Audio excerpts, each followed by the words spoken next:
Okay, Matt, I've had some fun in this playlist so far, but I don't know if I've experienced what you'd call a thrill. And it's pretty late at this point, so I think we're done with me doing anything thrilling. Well, you're in luck, Craig. The Good Stuff crew has decided to make you jump out of an airplane. Yeah, I'm never gonna jump out of a plane. That's just not gonna happen. Nope. Nah. Yeah. No way.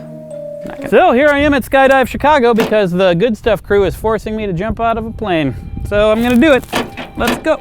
Oh yeah, and my friend Rob Scallon's gonna jump with me. Come on, Craig, let's go! Okay, this is the plane? This isn't the plane.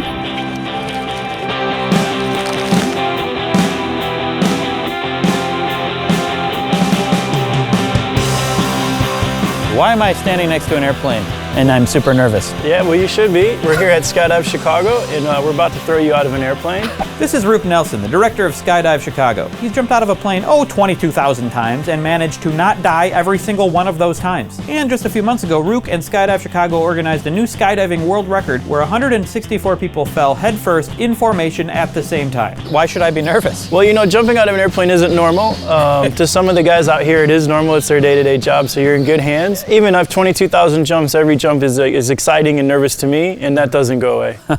Well, that's good, I guess? Yeah, it is. Yeah. It keeps you alive. Yeah. So you've done 22,000 jumps. 22,000 jumps. Wow. Yeah. When was the first jump? I did actually a jump when I was 4 years old in 1984, and then I started solo in 94 at the age of 14, and then just couldn't stop me from being in that airplane. I love it. Wow. Yeah. But you get nervous. What makes you nervous when you jump? It's exciting, you know, jumping out of an airplane isn't normal. You're looking down 2.5 miles and, you know, just the thrill of it all, and it's fun. This whole episode's about thrill seeking, and so we're trying to explore. Sure. Like, what is it? What is it? Why do people do this? I mean, I think it runs the gamut of reasons why. I mean, some people have it on their bucket list. We have people in their 90s coming out and jump. We have 18-year-old recent graduates that come out and jump. It's the thrill of it. It's the fear of the unknown. Like, you don't know what jumping out of an airplane is like, and some people want to conquer that. They want to put a check mark next to it. Some people fall in love with the sport and they want to jump every day. Some people, they jump, they land, they say that was amazing and I'll never do it again, but I'm glad I did it.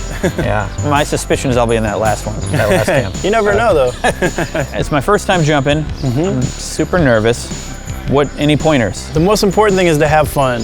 The guys here are going to take care of you. We're actually going to put you in a class. We're going to kind of explain everything that's going to happen, from the equipment that we use, how to be in the airplane, what free fall is like. And unlike the movies, you're not going to be able to talk to each other in the free fall. It's pretty loud. How do you like it, Tony? Amazing! But just trust the guys behind you. I mean, we have good people working here and they'll take good care of you. So, questions, concerns, last requests? Do realize on your first jump, guys, I mean, it's going to go by in a flash. Yeah. The term we have for it is called sensory overload. Of a 60-second free fall, if you guys remember more than 30 seconds, I'm going to be impressed. Okay? You guys are going to have video today, big smiles for the camera. Smiling's important, keeps your cheeks from flapping. It'll actually look like you. I do want to tell you guys, being in the door is that moment of truth, okay? Everybody gets nervous.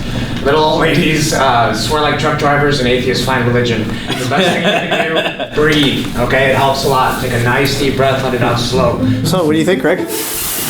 I can't believe you guys are making me do this. Nah, I got this. Just pull on the cord, parachute open. Simple, right? You can't fight the air. Just relax. You can't fight the air. Just let it happen. I'm nervous. I've been nervous for like a week since I knew that we were going to do this. Nervous is normal, okay? Nerves fuel adrenaline. Everyone gets nervous in the door. I promise you, the second we leave, it's gone, okay? Adrenaline completely takes over. We're going to breathe through the nervous part. Once we're out, it's nothing but fun. Okay. So, we have a main parachute who's being packed by a man who's done this for over 30 years, so we're in very good hands. If that doesn't work, then we've got a reserve parachute, which we open up, inspect, and repack every 6 months. On top of that, in case I have a heart attack or get knocked out when I leave the airplane, there's also what's called an automatic activation device. In the unlikely event of that happening, it would automatically open up a parachute for us. How good's your heart? I don't know. Let's find out. So, Rob, you all suited up? You ready? Yeah, I'm ready to go. Yeah. Awesome. How do you feel? I'm nervous. You're nervous? It's his first time. Is this your first time? Yes. Yeah. Nice deep breath with me. Let it out slow. When I say ready, set, arch, we only move one thing, and that is your hips go forward. When your brain checks out in the door, you love practices so much, you're gonna nail it. Okay. Really exaggerate that head back. Do not jump. I will push you. On ready, I rock you forward. On set, I rock you back. On arch, we rock out. Perfect, man. Hips forward, chin up. Okay. When I tap, you open up. Craig, is this making you feel any less nervous? I feel the same nervous. The same. Can I get an Instagram? Ready to board? Let's go. You want to hear a good joke? Skydivers walk into a bar and the third guy ducks. All right. Big smiles, here we go. All right. Come right down to your knees. About a 20-minute ride up. Craig, how you doing? Nervous. Nervous? Okay. Good. Nervous is why we're here. That way in case.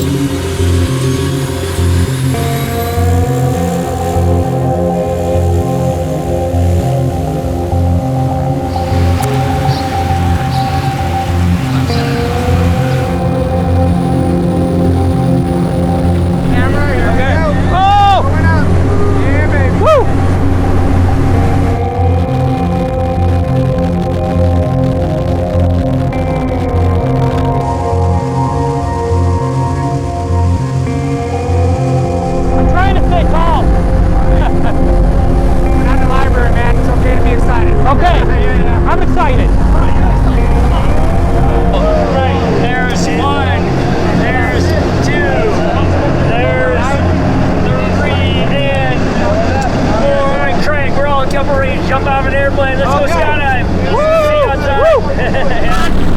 I'm terrified.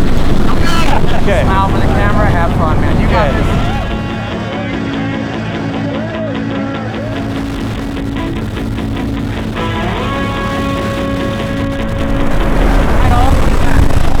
All the way back. Really exaggerated. Nice deep breath. Let it out slow.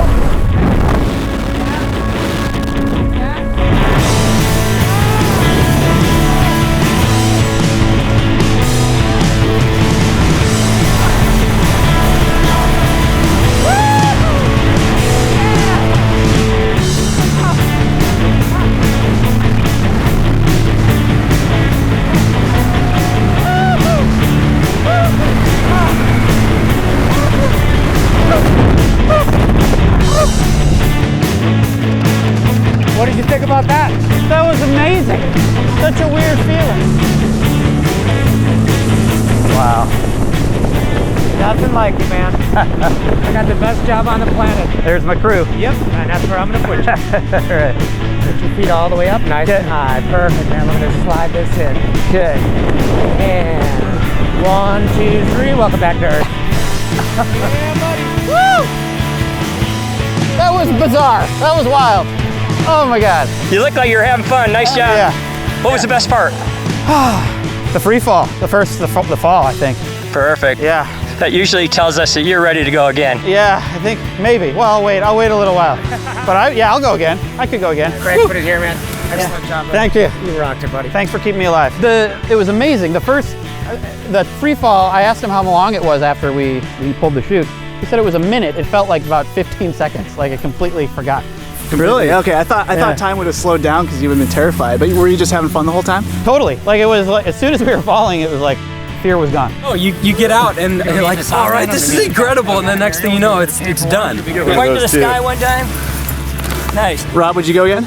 I'm going to buy another one. I'll go with you guys. Like before we leave. Oh, really? Okay. Awesome. What was the scariest part then? Would you say?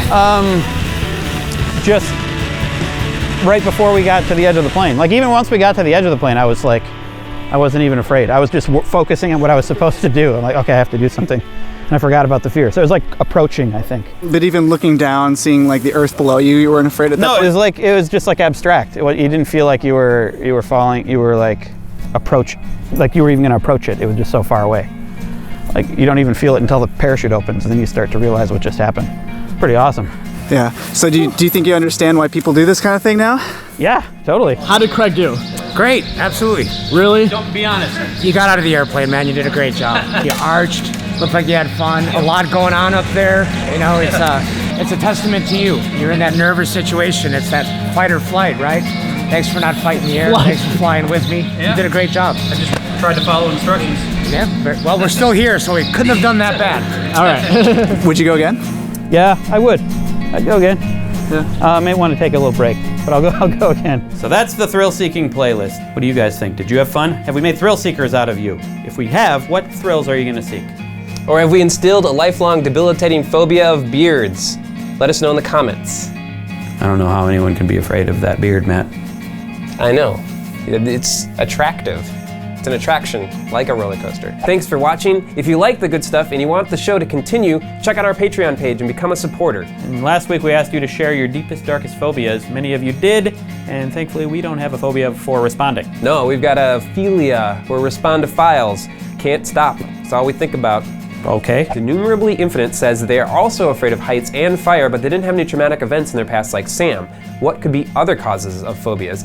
Well, pretty much anything. Humans are predisposed to be more afraid of certain things. A fear of loud noises, snakes, a fear of spiders, and heights are all pretty common and seem to be a result of natural selection. Still, not everyone experiences these fears the same way. Phobias can develop if you experience a traumatic event, but they can also be learned indirectly. This is called vicarious fear acquisition. Just by listening to other people's stories, or reading, or through television or YouTube, you can develop a healthy phobia too. But fear is a unique experience, and there could be a lot of possible causes for a phobia. It's not always rational, and it can be hard to pinpoint a direct cause. Katrina Eames, Friggin' Boom, and a couple others wanted to know what happened to the other construction guys after Sam went to the hospital. I'll answer this one, Craig. So while I was driving my car to the hospital, they were inside renewing their insurance so that they wouldn't have to pay a ton of money for my hospital bills. I did end up seeing Jerry afterwards, but that was when I was in my hospital room. I was on a ton of morphine and watching Star Wars, so I don't really remember it other than he started crying and returned my tool belt to me. And that was the last time I saw Jerry or any of those other guys ever again. John Carthew wrote about a time where he also fell 2 stories.